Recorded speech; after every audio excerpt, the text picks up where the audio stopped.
Philly boxing is back in a big way. We break it down next. Please like and subscribe. Help us hit 10,000 subscribers. Leave us a comment. Let us know what you think. Welcome, welcome, welcome. Welcome to another episode of Sunday Morning Champion. What a night it was in the Eagle Bank Arena in Fairfax, Virginia. Julian J Rock Williams pulls the massive upset over Swift's Jarrett Hurd, dropping him in the second round on his way to a unanimous decision by scores of 116-111 and 115-112, twice to capture the WBA IBF junior middleweight straps. This was an outstanding performance. He fought a game plan that most would not have expected. He stayed on the inside and outworked the bully.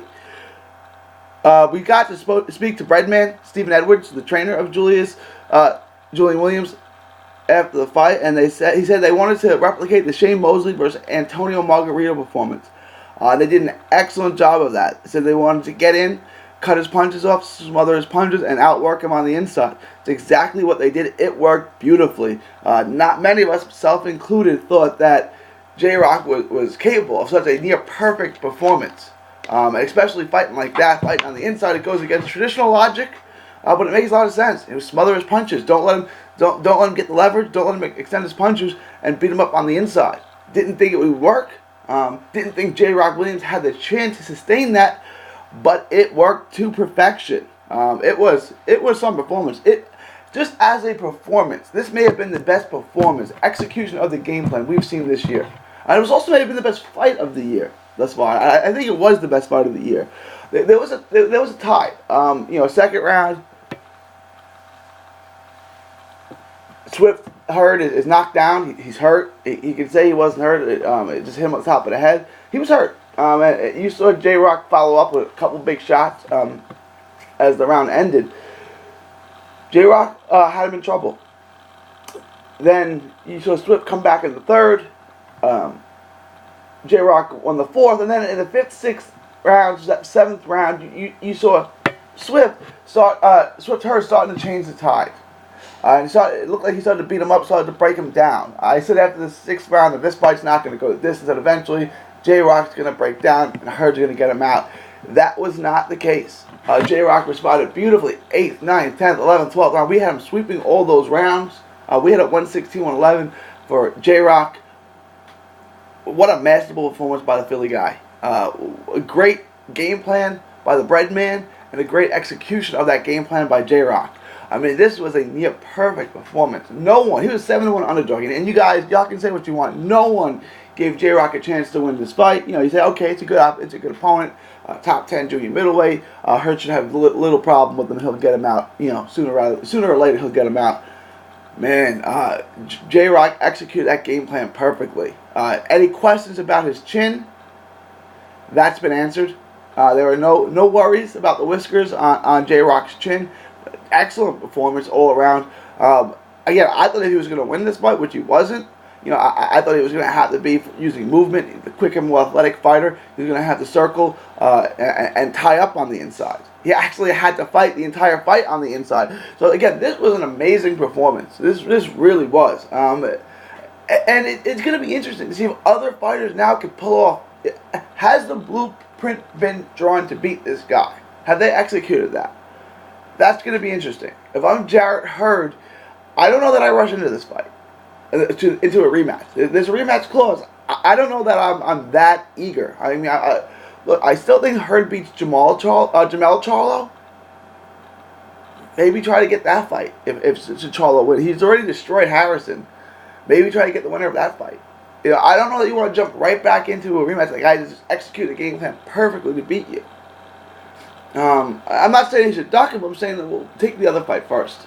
Work some things out. Take a tune-up, fight the winner of Charlo Harrison. I'm guessing it's going to be Charlo. Then, I don't know what he wants to do about going to 160. He's constantly talking about 160. I'm sure he wants to leave 154 with the strap in hand. But we'll see what's next for him. Maybe he goes straight to 160. I don't see that. I think he's going to take a rematch right away, because that's the kind of warrior that he is. I don't know if that's the best idea. That's not what I would advise him to do. But big up, kudos to JRoc, Julian Williams. what an amazing performance. Truly great performance. Executed the game plan perfectly. Congratulations to you. Let's see. Let's hope he's a fighting champion. I think he will be. He's worked so hard for this. It's great to see this title go back to JRoc and Philadelphia. Staying in Philadelphia, which we're going to do for the remainder of the show.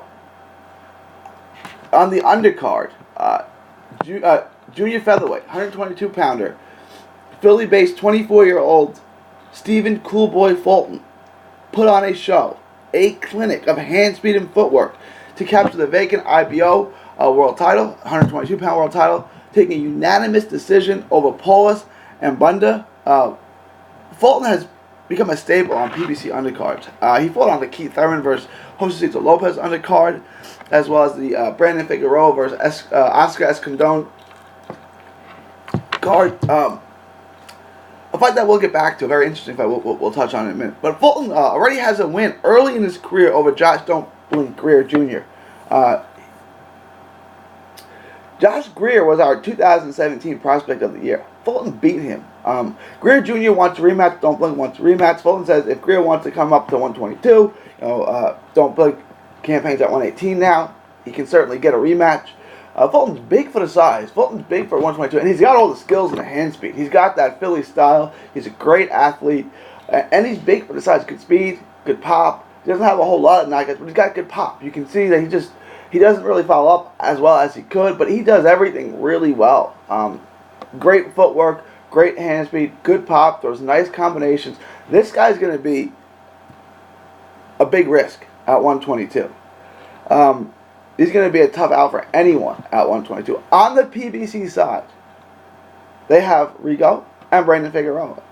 Two fights that would be a huge challenge, obviously a huge step up for the 20-year-old from Philly.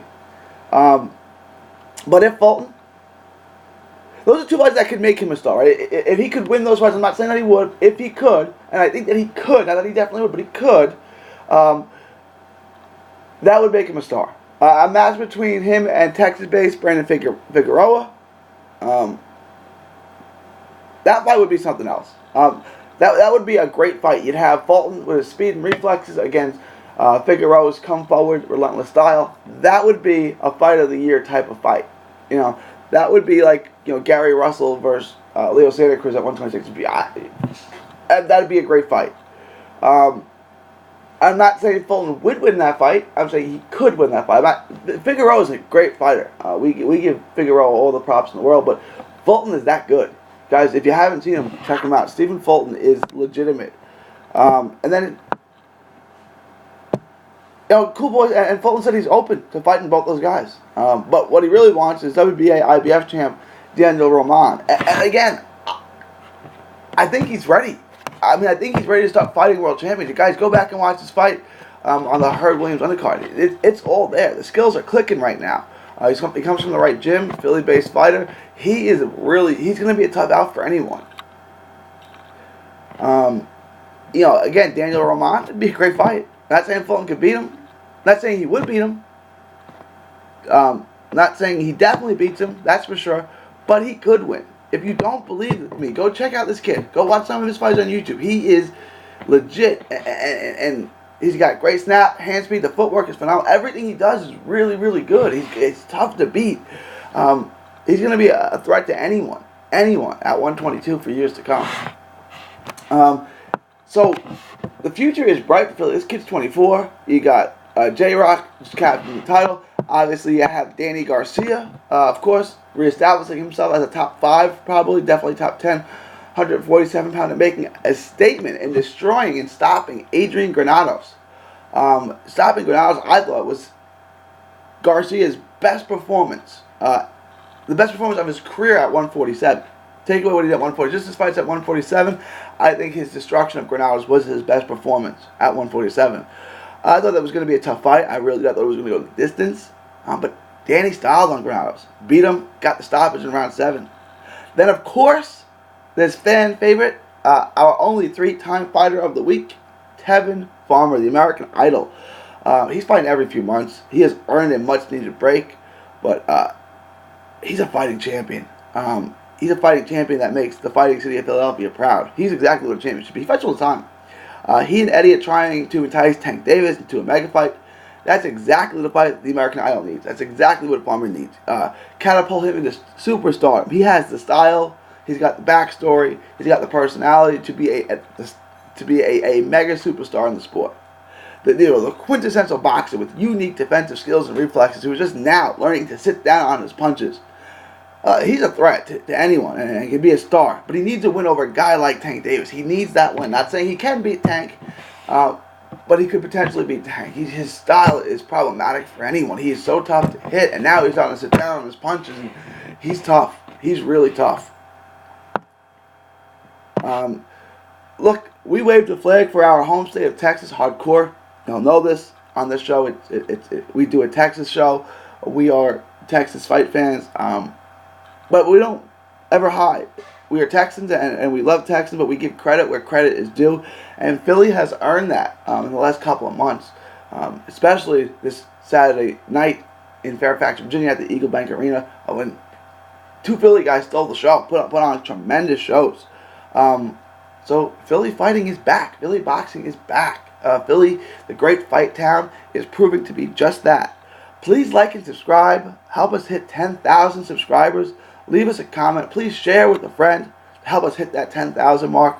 For Sunday Morning Champion, from Texas to the world, this is 3D Boxing, signing off, saying thank you, and God bless. Enjoy 3D Boxing vlog videos? Show us some love by clicking the like button. Don't miss a tweet, post, story, or video. 3dboxingvlog.com is also on Facebook, Twitter, and Instagram. Hit the subscribe button now to stay inside the ring.